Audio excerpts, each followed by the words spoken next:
Okay, well, welcome to another AltNewsMedia interview. And tonight we have Jayda Fransen, who will be known to probably many of you. Jayda has been much in the news over recent times. One thing about AltNewsMedia is we stand for free speech. We stand for people's right to talk about the things that they want to talk about. And, that doesn't always mean we agree with them. Doesn't mean we disagree with them either. It just means that free speech is a wee bit like, being pregnant. You either are or you're not. You've either got it or you haven't. So first of all, a very warm welcome to you, Jayda, and perhaps we can just chat about the world as you see it now. Yeah, well, thank you for having me on. It's good to have a chat with you. I think you hit the nail on the head there. Free speech really is something. It's a privilege that you either enjoy or you don't. And at the moment, I feel like I spent the majority of last year in prison for exposing some heinous acts, and I just feel like we're seeing now, particularly with the recent incarceration of Tommy Robinson, very clear examples of, for me, what would only be described as a police state. I mean, you're literally under attack by the establishment and the mainstream media jointly, and they are shutting down anyone who doesn't really toe the PC line. And as you quite rightly pointed out earlier, I agree completely with your policy of free speech, whether we agree or not, whether we like it or not, and even actually whether it offends us or not, because I've been offended. It doesn't happen often. I'm pretty thick-skinned, but I do say on the odd occasion I get offended. But that's okay. It's all right to be offended. The freedoms that our war heroes fought for are more important than our feelings, I think. Oh, no, you're absolutely right. And I think, as you say, we seem to live in a country whereby it's the people who speak out about bad things that then bad things happen to. And, obviously, you've gone through a lot of stuff. Tommy Robinson's incarcerated. And it seems to me that, and this is one of the things, Jayda, that sickened me the most about the Tommy Robinson scenario was the many people in the media, in the press, almost delighted in the fact that he was sent to prison. But what does that say about the state of the UK's press, that they delight in having someone who themselves, as a citizen journalist, put away? Yeah, well, this is it, and there's such a contradiction here, because especially with Tommy's case, because they did delight in his incarceration, and in fact, I saw the same thing when I was imprisoned. The papers had a field day; they absolutely loved it, and they have revelled in his misfortune, I guess. But it goes further than just misfortune. I remember being in a prison yard last year, around this time last year, and one of the screws was having a chat with me. He wasn't able to tell me his political persuasion, but he was from Ireland, and he basically indicated, and I think his name kind of gave away, that we might have some opposing views. But he also said that he respects my stance on taking a stand for what I believe in, and I think in his former years he might have been engaged in some level of activism. And whilst we were having this chat in a prison yard, when I was about to be locked back in a cell for another 23 hours, whatever it was, we discussed the fact that we are all one decision, one mistake or decision away from incarceration. And particularly with Tommy's case, here you have the mainstream media absolutely delighting and revelling in his incarceration, which could ultimately could lead to his demise, because we understand that he's in Belmarsh. It's a very dangerous place, and he's a marked man. But they're revelling in the fact that he's been incarcerated for their job. So basically what they did to him on the day that he was sentenced, which was just ask him how he felt, he had done to some grooming gang. Well, now they're convicted, so we can call them what they are. They were rapists, child rapists. And for simply asking that question, he was incarcerated because they felt harassed. And it was exactly the same thing for me last year. I basically went and exposed these men because they were all on bail, and the local community, I felt, had a right to know that these men are all on bail. They have all taken part in this heinous crime of kidnapping and raping a child, and I just felt like people needed to be informed of that. The charge sheet that they gave me on the day of my arrest was that I did caused harassment, alarm and distress to the 4 named gang rapists. And I just think when we get to that point where we can't even report on an issue or expose an issue without being threatened with incarceration, you know, we're not living in a free state. Yeah, it's kind of a common thread, isn't it? Because as you say, what you did and what Tommy Robinson did, you know, loosely speaking, is kind of the same thing. And at the heart of it seems to be the establishment, the British establishment, seemed somewhat concerned about the exposure of child rape gangs. Yeah, well, you know, for a start, we have to look at the establishment as an institution, and when they're separate bodies. But we know, from example, Rotherham, where I campaigned for years, Telford, I campaigned for years. I was seeing figures of 1,600 in Rotherham, 2,300 in Telford. That's the equivalent to 2 secondary schools. I mean, I can just about remember when I was at school, and that would be like every single child in my school and the neighbouring school having been groomed. And a town like Telford, you know, it's shocking. And I saw even back then, the more exposure these issues were getting, the more that the authorities were clamping down, because ultimately we were exposing the fact that the police, the social services, the local authority had all covered this up because of a broader issue, which was that the perpetrators were largely from one particular background. And so it does show some level of, well, a huge level of calculation, but it's just the hypocrisy is screaming at you in the face when you've got the mainstream media delighting in a journalist being jailed for journalism. And I think I often have these debates with people on the left or who have opposing views to mine, is that they can revel in our incarceration. They can revel at the persecution that I have suffered. I've had bank accounts closed. I have had property taken from me. I have been incarcerated. I've been harassed and hounded by the state, and I've been deplatformed and dehumanized. Yeah. And I see people, you know, absolutely delighted about this and celebrating it. But what they don't realize is this could be them next. Yeah, they have no sense of self-awareness at all. In fact, actually, of course, you probably came to a lot of people's attention when President Trump famously or infamously, or however you want to describe it, retweeted some stuff that you'd been sending out. And I mean, I think obviously, Jayda, going back just very briefly to that period of time, you became very prominent very, very quickly because of the power of President Trump. And it obviously annoyed the establishment here enormously. And that's when the deplatforming then started to come a bit after that, didn't it? Because if I may say, that's the thing you see that bothers me the most, people being deplatformed. It's one of the reasons this platform exists, because they can't deplatform this particular platform. But it bothers me that people can't speak out. And it's such a fundamental thing. There's no compromise on it. You've got to be able to say whatever the heck you want. But you know, I vividly recall you being taken down and them dancing the little jig of delight, which I thought was appalling. Yeah, and actually they went further than just deplatforming. So Donald Trump retweeted 3 of my videos, and it was quite a surreal moment, I have to say, sitting at my desk and seeing those retweets.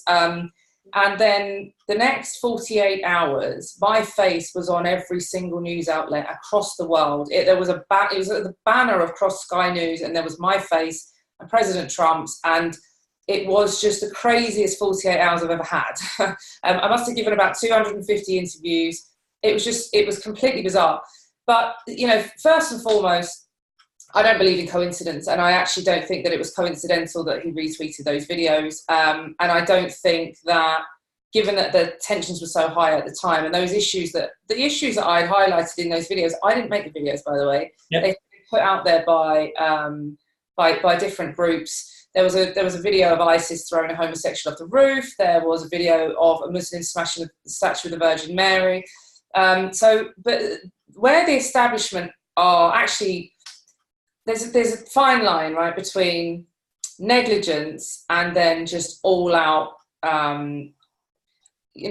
purposeful attack. And so the establishment have, in the past, and the media, in my opinion, have been irresponsible in their actions. So I have seen headlines that have been completely false, and this information has been attributed to me, and it's not correct. There's one thing being negligent and being misled or misunderstanding something, but the establishment went as far as standing in the comments. Now, I had the likes of Theresa May, Boris Johnson, Sadiq Khan. Everyone was talking about this issue. Nigel Farage was talking about this issue of these retweets. It was everywhere. Yeah. Theresa May stood up in the comments and said, she is a bigot. Sadiq Khan stood up and said, she is a racist. Now, I have never been convicted of racism. I am not racist, which is why I haven't been convicted of racism. And I'm so outspoken that, believe you me, if I were racist, people would know about it, because they know everything else that I believe in, because I'm quite vocal like that, you know? Yeah. So they effectively didn't just deplatform me and remove my ability to express my opinions. They also went as far as to put me in extreme danger, because at this point, the whole world was looking at my face, and the statements that were being made about me weren't just irresponsible, you know, they went beyond that. It was a targeted attack on me without any consideration for facts. And here I am, completely deplatformed. I was then, after Theresa May asked Donald Trump to take the tweets down, and he told her to go away and focus on the terrorism in London, which I thought was great. The only way they could get the tweets taken down was to get Twitter to disable my account. And of course, Zuckerberg released a statement a couple of months ago, I think it was April, in which he said, I'm banned for life from Facebook under the dangerous individuals policy for proclaiming a violent and hateful mission, which again is nonsense. But I guess these people can say what they like about the likes of you and I, or others who might speak out without any fact checking. Doesn't matter whether it's fake news or not. And that is fake news. I've never been convicted of violence, but they get away with it. And so, you know, I fear that we are going into very, very dangerous territory, and those who are brave enough to keep their head or poke their head above the parapet can expect hardship. I've witnessed that firsthand. Yeah, well, I mean, as we were saying just before we came on air, I interviewed a leading Irish independent journalist, Gemma O'Doherty, a couple of days ago, and Gemma just had both her YouTube channels struck down in the same way, Jayda, as you've been struck down, as in the same way as so many. So I see this happening all around, a battlefield, absolute carnage, whereby prominent, fearless voices, mostly on the right, but some on the left as well, because as you say, they don't care. They'll take out anybody if they don't say the things that need to be said, are just being essentially erased. So what does that mean for you then? So you can't be on Twitter, can't be on Facebook. I guess YouTube's banned, is it? So where are you going to be, Jayda? What lies in the future for you? Well, I do have. So I'm stubborn, which is a good trait in this cause, and obstinate, and I will not give up. You know, we always say that no surrender was the cry, and it will remain the cry. I mean, it has to remain the cry, because the way I see it, the state actually have. The state have always been under the impression or the opinion that if they push us and push us and push us, they've been pushing me for years. They're doing the same thing with Tommy Robinson now. If we incarcerate these people, if we take their houses from them, I lost my house in England. If we take away their income, if we deplatform them, dehumanize them. Because, you know, the world revolves around social media. That's a fact. Politics revolves around social media, and I got this many years ago, which was how the movement I used to be affiliated with was able to gain so much prominence, is because I understood the necessity for the use of social media. And so when you're deprived of that, It does ostracize you. But as stubborn as I am, I have some very exciting new projects. I just refuse at this stage to give up. And it actually makes me more determined, because if I look at what I've experienced over the last 5 or 6 years, and the sacrifices and the hardship, I don't wallow. I don't believe in wallowing, but it's been tough. I've had 6 years, but what it's done is it's toughened me up to the point where when I woke up in the morning and saw that Zuckerberg had put out this statement calling me a dangerous individual, and again, I was all over every national newspaper, I just kind of shrug and say, okay, and just get on with my day. Like it doesn't hit me anymore. So now they've toughened us up, and there's a lot of us working on networks to avoid any further deplatforming. So I have my own platform now, which is jaydafransen.online. That is essentially my own platform. People can come on there. They can't be removed. They won't be censored. And that's the way to stay in touch with me. And I've been a bit quiet recently because I've just got off license. I got off license on the 10th of July. And before that, I was under just in time for the 12th of July then. Yeah. Absolutely. And it was the first 12 that I've experienced. And I have to say, I've been trying to get to Northern Ireland. They banned me. I was in jail the year before. They banned me the year before that. I was on bail the year before that. So they weren't letting me experience the 12. And I had the most fantastic time. It was an experience I'll never forget. And I almost had this feeling on the 13th. Like, what do I do with my life now? That was just so enjoyable. All I can think about is next year. So it was great. But I have a lot of exciting projects coming up. There are a couple of books being released. There's a big media project that I'm working on with some other people. And again, it's all about giving people a platform. It's all about getting people's voices heard. And I think that's the most important thing. I've always said that unless you cross the line and are inciting terrorism, I respect people's different, opposing views. The world would be so boring if we all agreed. And people have different religious views. They have different political views. We should be able to voice them, provided we don't cross a threshold of inciting terrorism, which is really, it seems to me that the only people I've seen that have been given the right to keep speaking out freely and keep preaching hate are those who are promoting. You're absolutely right.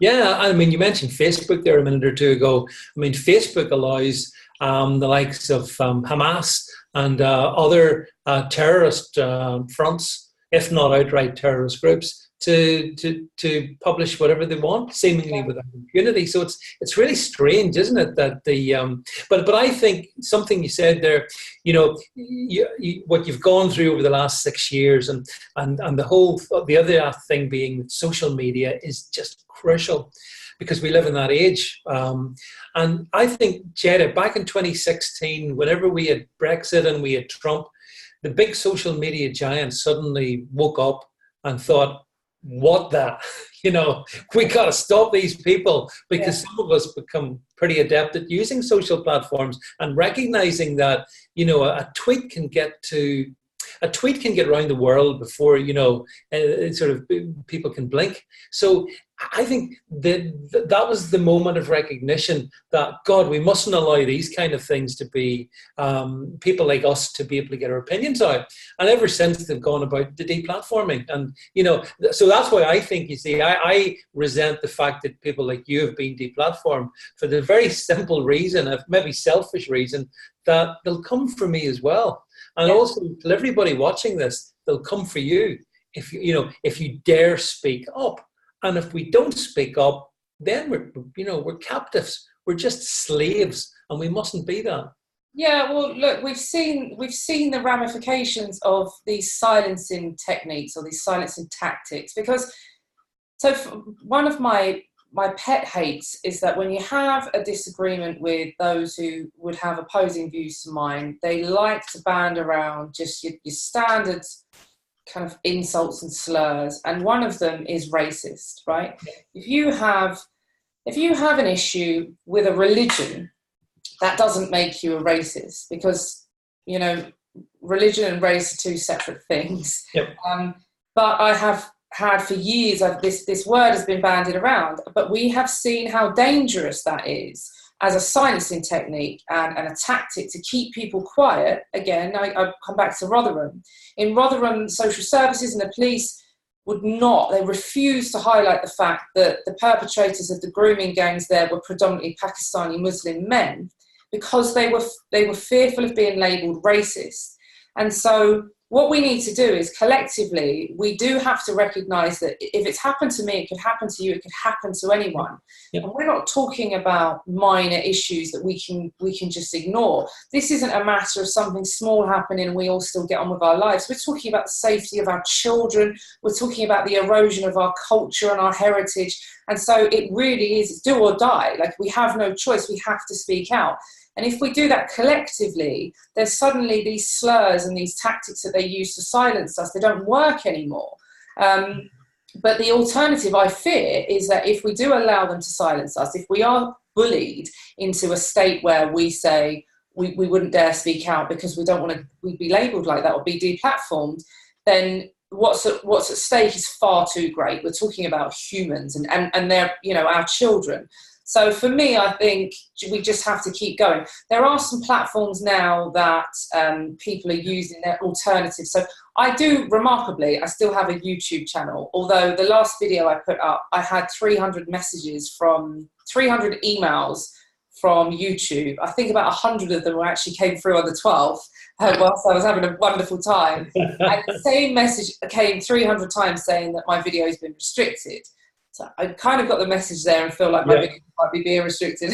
I also have a BitChute channel which hosts videos, and I will be completely honest, I have been bullied by my colleagues, but very rightly so, into pulling my finger out and getting onto Telegram. There is currently a Jayda Fransen supporters group on Telegram, and people post to it, and I've seen some of the stuff that's in there. I am well aware that I need to jump onto that platform, and that's a way that people can see original content from me. I'm going to be launching that within the next few days. And then really, if I want to put out a live video, you know, or a short video and reach people in real time within minutes of something happening or something I've said, Telegram is the way forward. So so once I've got that set up and it's launched, I will email everybody who has subscribed to my website. So if people want to stay in touch, they go to jaydafransen.online, just subscribe to the emails. Obviously it's free, they just come through with updates, and then I will send you the link to join my Telegram app, and let's see how long we all last on there, you know? Yeah, but I think, you see, the social media genie is out of the box. And even though Twitter and Facebook, YouTube, Google want to keep it in, it can't stay in. So there's all the platforms you've mentioned, Jayda. There's the other ones like Parley, there's Gab, there's, you know, I know they're all much smaller in reach today. But in a year's time, in 2 years' time, I think, you know, they will ultimately, the business model that Twitter and Facebook operate is, I think it's doomed, because you can't pretend to be a platform and then behave like a publisher. And when they take people like you out, they're behaving like a publisher, and like well, they're making active decisions against people, and on that basis, you know, hopefully somebody will sue them, and it'll actually, their share price will crash. And I'd love to see that, you know. But I would delight in that, and not because I want to see the demise of business, but I just think, like you say, you can't pertain to be one thing and very obviously be something else. And so if you are claiming to be a free speech platform, albeit they have to have certain guidelines and contingencies in place to prevent, because, you know, you get terrible stuff on the internet involving children or terrorist groups. Yeah. I get that they need some sort of management, but when it gets to the point where if you type my name, I mean, I had a friend of mine who posted a photograph of me on Facebook, and and they got a 30-day ban. Just didn't type my name, just took a photo with me. And this is a friend. They're not even politically minded, right?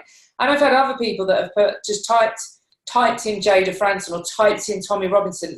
There must be something in the Facebook algorithm that's basically said, and I've got a very distinguishable name, right? It's very recognisable. So if you type in Tommy Robinson, or you type in Jayda Fransen, click publish or click send, whatever, to Facebook post, the algorithm picks it up and bans you. And I just think, how did we get that? How have we got that far? It's Orwellian. The truth is, it's absolutely 1984. You said this earlier, Jayda. It's dehumanizing selected targets. Yeah. And from platforms, you say, by the way, you mustn't use language that dehumanizes people. So, bit of a problem there. But nonetheless, that's what they do. So, no, I think it's appalling. And that's why I think at the very heart of everything that we should be doing is preserving the right of people to just say what they want. And another thing can I touch on? You mentioned hate speech. And the fact is that, everyone's entitled to their point of view, but I think there are people, particularly on the left, who want to close down all other voices because hate speech equals stuff they don't want to hear. But that's infantile as well as being tyrannical, isn't it?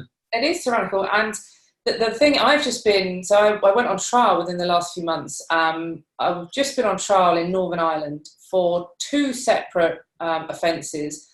I gave a speech outside City Hall a couple of years ago now. Yep. Time flies when you're incarcerated and having fun, but not at the same time. But I was convicted of hate speech for that, and I also filmed a video outside of Peace War. And I filmed this video outside of Peace War in Northern Ireland, not to speak about anything that had happened in Northern Ireland, but to say that in my opinion, and I made that very clear, that in my opinion, we will have these structures, we will have divisions on the mainland in the future. Now, it was my opinion, and people are able to agree, disagree, to take offence if they choose to. I mean, there was nothing particularly offensive in there. I just said I think this is what's going to happen. So, but I was on trial. I was one of 4 defendants. There were 3 men on trial with me. Quite outrageously, the judge dismissed the 3 men and acquitted all of them, and got me guilty on approximately 10 counts of hate speech. And what it boiled down to was an opinion that I gave about a peace wall, and even more worrying, even more shocking, was that the speech outside City Hall, I quoted something that I quoted something from the Quran, which is the Islamic religious texts. And now I must say that what I quoted from the Quran, when I first read it in the Quran, I was shocked when I read it, and I thought it was hateful, but I didn't write it. Right? So it shouldn't be me. I just read what's in there. That book is readily available for people to purchase in bookstores. I've been given copies. I was given copies of it in jail. I've been given copies of it at Darwa stalls. So really, the author is Allah and not me. I read what he allegedly wrote, and I was convicted for it. And so they're not even really trying to justify what they're doing. Like there's no justification in that. It's just an absurdity. And you're right. All it is look, we don't like this. We don't like what she stands for. We don't like what he says. We don't like what they collectively might come together and expose. So let's shut them all down. And I can't stress enough how important it is for people now, not in a year's time, or when they've, the school holidays are finished and everyone's had a nice summer. Right now, just do what you can, whether it's signing a petition or, just highlight the issue and raise awareness. I think one of the things that disturbed me most about what happened to you here in Northern Ireland, which is where I am, is in a sense, Northern Ireland is actually the consummate totalitarian little state, because we have a politicised policing, we have a very unusual political caste, including convicted terrorists, as you know, bombers, etc. They're just the normal political landscape here. So the fact that you were singled out in a country that's got like an Old Bailey bomber running around the place, masquerading as someone we should listen to. It didn't surprise me at one level, Jayda, to be honest, but only because I was one of those who, back in 1999, stood against the Belfast Agreement, stood against all the wrongdoing that happened here. And your point about peace walls is so spot on. We should fully, no society should understand more than the one that I live in 24/7, that, if you don't deal with things, then things like that are inevitable consequences. And England will not be immune. And it's already, look, without the walls, we've already got division, and we've already got, we have the blueprint for civil war, civil unrest, because our government has enabled, on the mainland, our government has enabled us to, or enabled people coming into our country to colonise areas and to form ghettos and no-go zones. And, Northern Ireland is a very unique place, and I feel very privileged, actually, that I now live in that part of the UK, and it really is, for me, the last stronghold of Britain. The mainland, unfortunately, is largely, it's gone, it's fallen. We have a Muslim mayor who has, sort of openly stood on platforms with Islamic terrorists. And like you say, when you've got terrorists holding positions of power, or those who are rubbing shoulders with them, where does that leave us all? Who's governing us? And so I do think that Northern Ireland, in its the fact that it is so unique and the history of it, we should be learning from that. We should be learning from the divisions. And I think the fact that I was just pointing out that I foresee that happening on the mainland and those peace walls being required, I foresee a whole lot worse. I really do. And I do firmly believe that Northern Ireland will be turned to for help. But, the difference in size or scale makes no difference. The mainland hasn't suffered. I'm English. We haven't suffered. We haven't known. We know very little. Even growing up, we were taught very little about the conflicts in Northern Ireland. Yeah. And so I find when a country hasn't suffered within recent generations, so we fought the 2 world wars and we won. Yeah. If you look at across the waters at places like Poland or Hungary, you look at parts of Europe that have, within a generation, have lived under extreme oppression. They've lived under communism, under, these people, you can see it on their faces, you can feel it. They've been through such suffering, and that's why now they will protect their rights to the death, because they appreciate how quickly they can be removed, and they remember when they didn't have them. Yeah. See, on the mainland, we haven't had that. And so I do think that they were making an example of me in Northern Ireland, I guess. Yeah. It was essentially, some may have seen it as a show trial. I'm very familiar with the media reporting on it. I mean, again, in a country that has seen mass murderers installed as deputy first minister, in that sort of a country, and hailed as a peacemaker, and then you, for saying the relatively innocuous things that you said, turned into the most wicked person ever. You got to wonder about the sort of society, we have become too, in a different way than in England, for sure, Jayda. But I think the important thing is ultimately that resilience, the Northern Ireland expression, no surrender, is quite a good one. Never give up and keep on going. So just to bring things to an end, can perhaps, again, for the benefit of all those watching this, can you just remind them how they can get in contact with you, follow you, find out what you're doing? Just go through the different ways they can do that again. Yeah, sure. So as I said before, the YouTube channel remarkably is still in existence, although it's under extreme restriction. You can find me on BitChute. You will be finding me on Telegram very shortly. I have been a bit lax with Telegram because I spent last year in prison, and I came out and I was deplatformed from Facebook. And so social media has changed a lot in that year. So I'm getting to grips with Telegram. I'm making excuses for myself now, people, but I'm getting to grips with Telegram. I'm launching a page on that soon, and it will be me speaking directly to people. So the way to stay on top of all of that is just to go onto one platform, which is jaydafransen.online.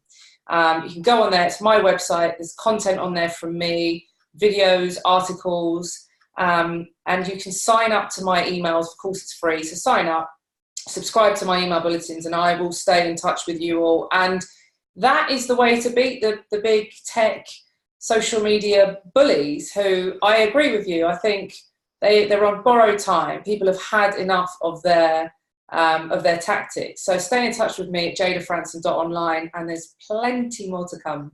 Right. Okay, Jayda, can I wish you every best wish for the future? Thanks for taking the time to spend with us this evening, and we'll all catch up with everyone in our next Alt News Media podcast.